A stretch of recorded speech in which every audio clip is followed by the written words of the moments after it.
신율의 뉴스 정면 승부 3부 시작합니다. 오늘 3부 정면 인터뷰에서 만나볼 분은 지금 가장 뜨거운 관심을 받고 있는 분 중에 한 분이시죠. 김영석 독립기념관장입니다. 어제 저희가 이종찬 광복회장과의 인터뷰를 했고요. 오늘 그 반론권 차원에서 김영석 관장의 입장을 직접 들어보는 시간을 마련하겠습니다. 김영석 관장 전화 연결돼 있습니다. 관장님 안녕하세요. 네, 안녕하세요. 예, 지금 오시고 있는 중이죠? 예, 지금 이제 제가 YTN에 곧 도착이 되어집니다. 예. 원래 스튜디오에 모시기로 했는데 지금 차가 밀려가지고 조금 늦게 도착하셔서 일단은 전화로 지금 입장을 듣겠는데요. 자, 이 요새 참 여러 가지로 굉장히 좀 관심을 많이 받으셔가지고 여러 가지로 부담이 되시겠어요? 네, 제가 지금 예.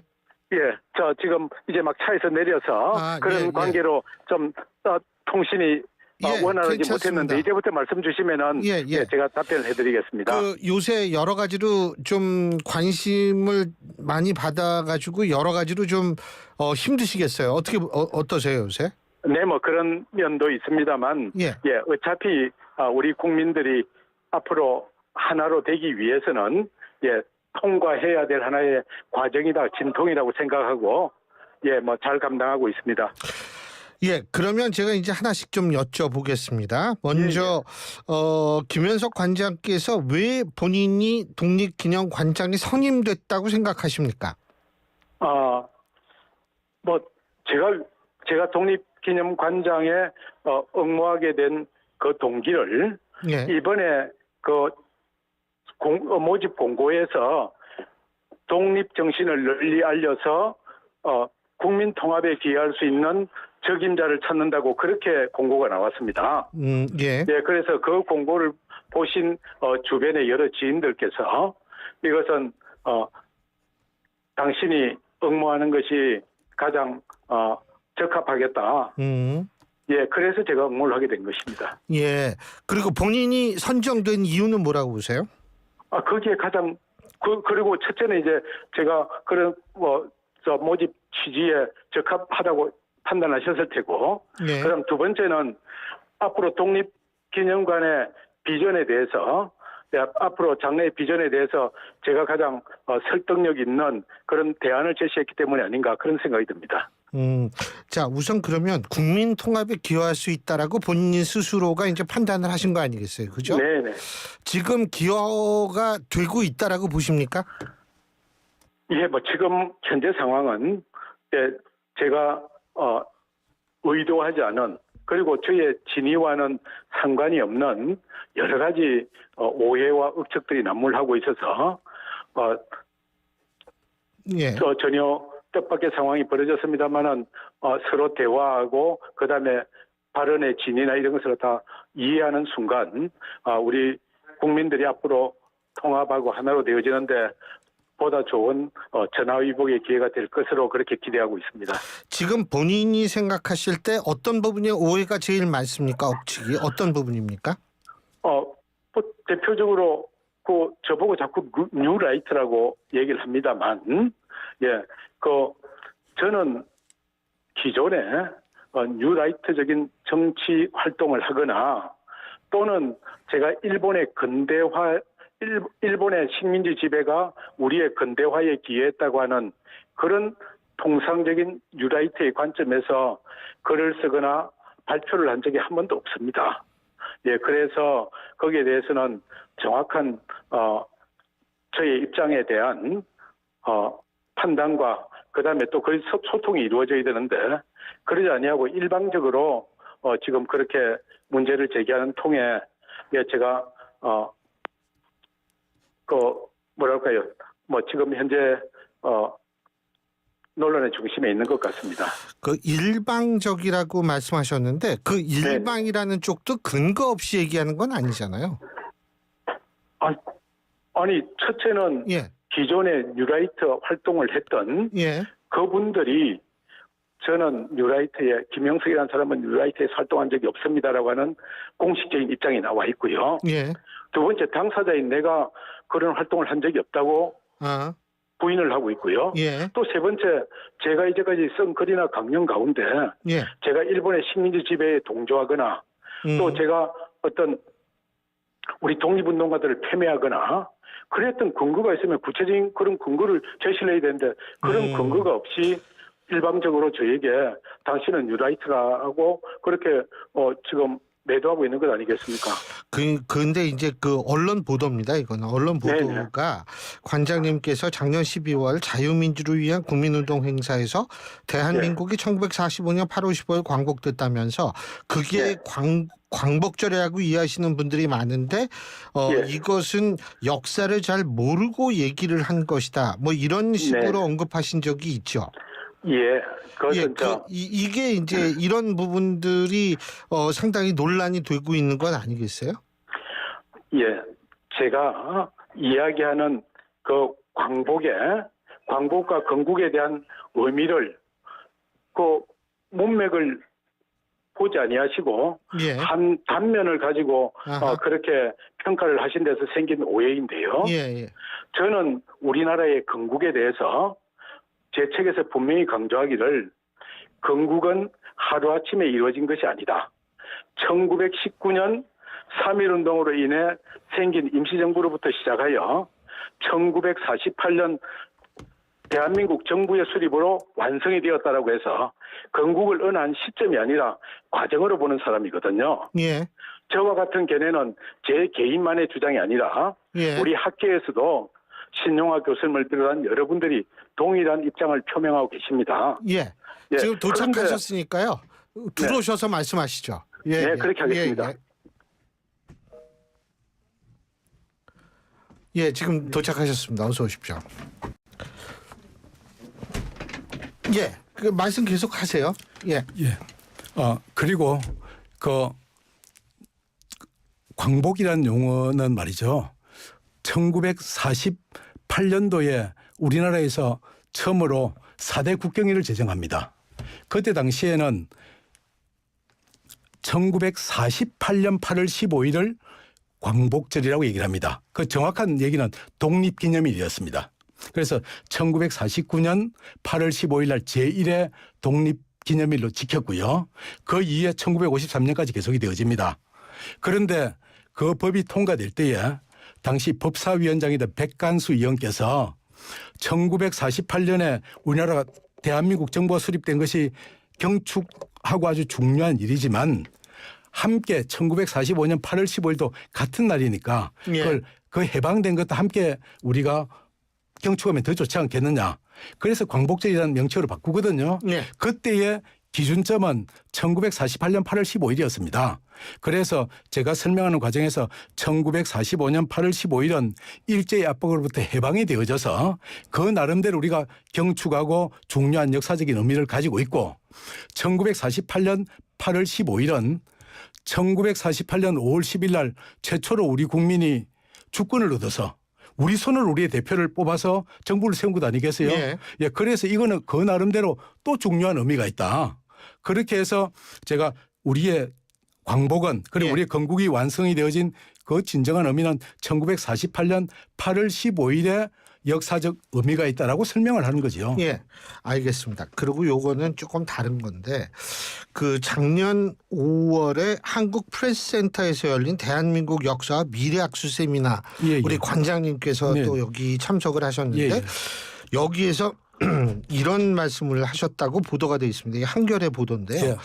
5.18을 박정희 대통령 시해 사건과 연기시켜 인과관계를 설명함으로써 정당성을 부여하고 6개월 동안 일어난 모든 정치행위를 헌정질서라는 틀 속에 가두어서 절대선과 절대악의 이분법으로 재단하고 있다.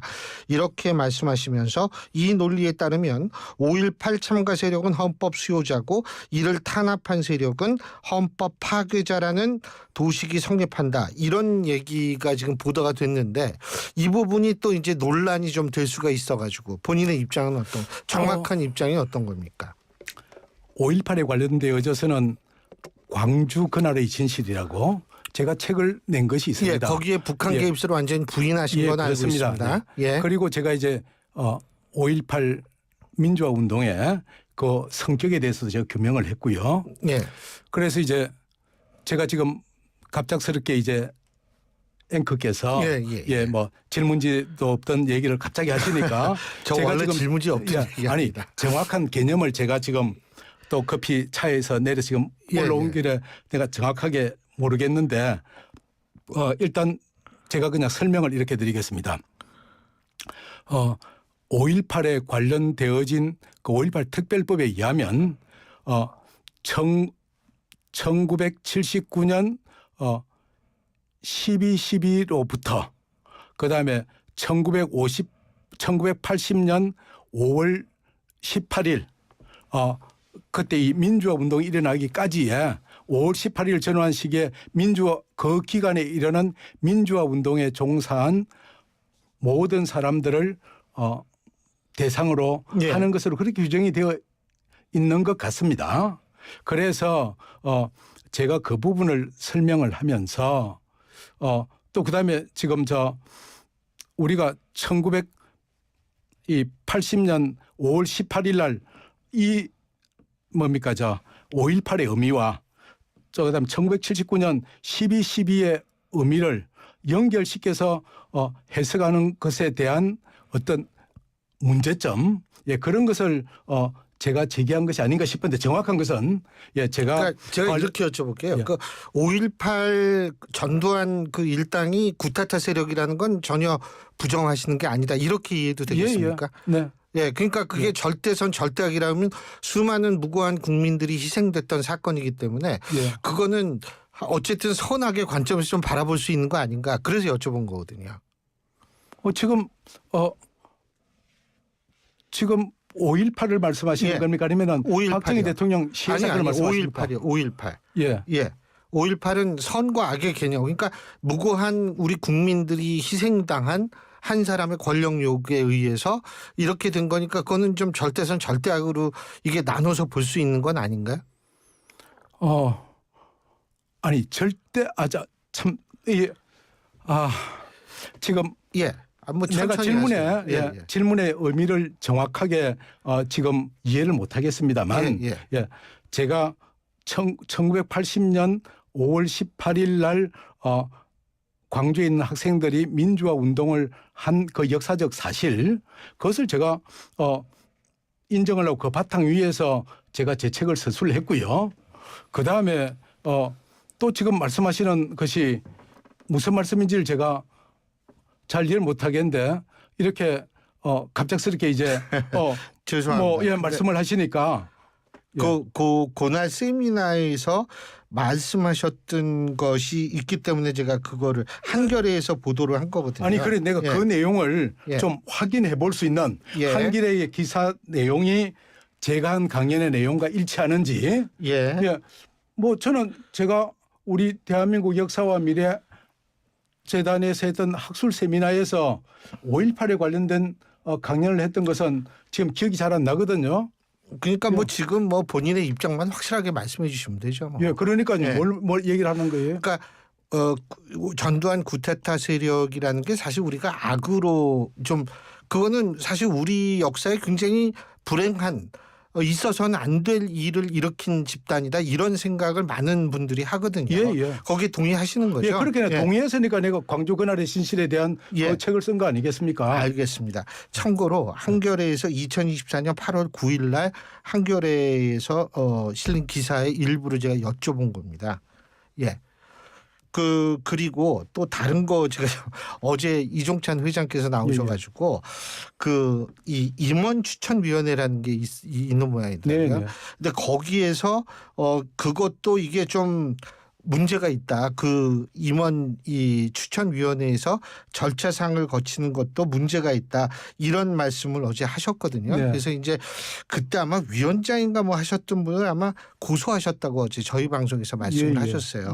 근데 지금 당사자 그러니까 거기 추천을 통해 가지고 이제 관장님이 되신 거 아니에요?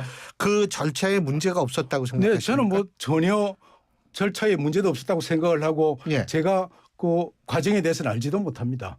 저는 응모자였고 이종찬 이종찬 회장은 독립기념관의 당연지 기사로 추천위원이었기 때문에 그러면은 그분이 어떤 절차와 문제가 있는지에 대해서 그 제기를 해야 되고 거기에 대해서는 그 독립기념관 임원 추천위원회나 또는 독립기념관이 소속돼 있는 부서인 보훈부에서 네. 거기에 대해서 설명하고 답변하실 내용이지. 아니 수험생 보고 너가 어떻게 합격되는지 그렇죠. 그걸 설명해봐라. 그건 정말 어느 도단이지 그렇죠. 않습니까? 네, 맞습니다. 그거는 그 논리죠. 그래서 예. 본인은 거기에 대해서 전혀 아시는 게 없다 이 말씀이시죠. 그렇죠. 네. 그렇죠? 나는 그 절차에 따라서 응모를 했고 네. 그분들이 저를 좋은 성적으로 평가를 해서 제가 선정이 된 것 아니겠습니까? 예. 그리고 또 한 가지 제가 좀 여쭤볼 게 일각에서는 관장님께서 이 독립운동사를 전공하지는 않은 학자다, 역사학자다 예. 이런 얘기한테 거기는 어떻게 보세요? 그거는 저는 동의를 할 수가 없습니다. 예. 왜냐하면은 학자라고 하는 것은 그 관련된 분야의 공부를 하고 또 그다음 거기에 관련된 논문이나 저서나 이런 연구 성과로 평가를 받는 것입니다. 예. 예, 그래서 저는 학부 때와 석사 때에는 독립운동사를 연구를 했고요. 박사 때는 우리나라 근대 사상의 하나의 뿌리가 되는 그 서학에 대해서 연구를 했습니다. 예. 예, 그리고 제가 그 동안에 한 10여 권의 저서와 또 수십 편의 논문과 그리고 또 제가 각종 매체를 통해서 400편이 넘는 독립운동에 관한 글들을 써놓았지 않습니까? 그러면은 그것으로 제가 독립운동에 대해서 학자로서 평가를 받고 인정을 받는 것이지. 그럼 어느 정도가 돼야 독립운동사 전구자다. 예. 그건 난 도대체 이해할 수 없는 얘기를 하시네요. 아니요, 제가 얘기하는 게 아니에요. 제가 지금 여쭤보는 건 저의 의견이 아니고 관장님에 관해서 이렇게 쭉 보도된 것을 여쭤보는 겁니다. 아니 그러니까 지금. 그 보도된 사람이 어떤 관점에 의해서 그렇게 얘기를 하는지 아니 일반적으로 석사 논문 한 편만 그 해당되는 분야에 학회에 발표를 해도 그 분야의 연구자로 인정을 하는 겁니다. 그런데 저는 거기에 비하면은 얼마나 많은 저서와 논문과 또 그다음에 해당되는 글들이 있지 않습니까? 그럼에도 불구하고 당신은 전문 연구자가 아니라고 얘기한다면 나는 그분들의 판단 기준이 뭔지를 모르겠어요. 알겠습니다. 자, 그리고 지금 아까 이 독립기념관의 어떤 대안 뭐 이런 거를 가지고 계시다고 말씀하셨는데 어떤 대안을 갖고 계세요? 지금 제가 독립기념관장이 되어진 지가 3일밖에 되지 않았습니다. 그래서 실제적으로 근무는 하루밖에 못했어요. 왜냐하면 이미 계획되어져 있는 광복절 관련된 행사들을 제가 참석하고 또 주재하고 하느라고. 그래서 제가 독립기념관장으로 응모하기 위해서 독립기념관에 관련된 몇 편의 자료들을 확인해 보았습니다.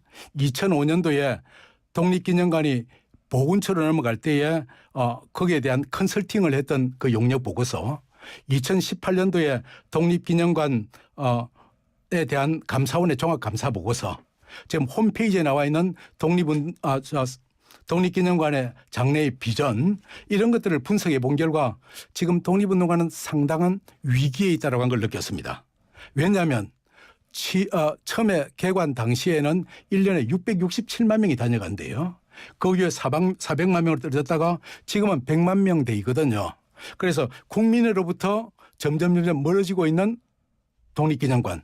두 번째, 지어진 지 40년이 되어져서 시설이 노후화되어지고 또 그다음에 직원들의 근무 환경이나 전시시설이나 이런 것이 아주 상대적으로 지금 좀 떨어지고 있다. 그런데 거기에 대한 어떤 비전을 제시해야 될 거 아니냐. 특히 독립운동사를 연구한 학자들이 도서관도 하나 없습니다. 그래서 내가 게다가 또 하나를 덧붙인다면은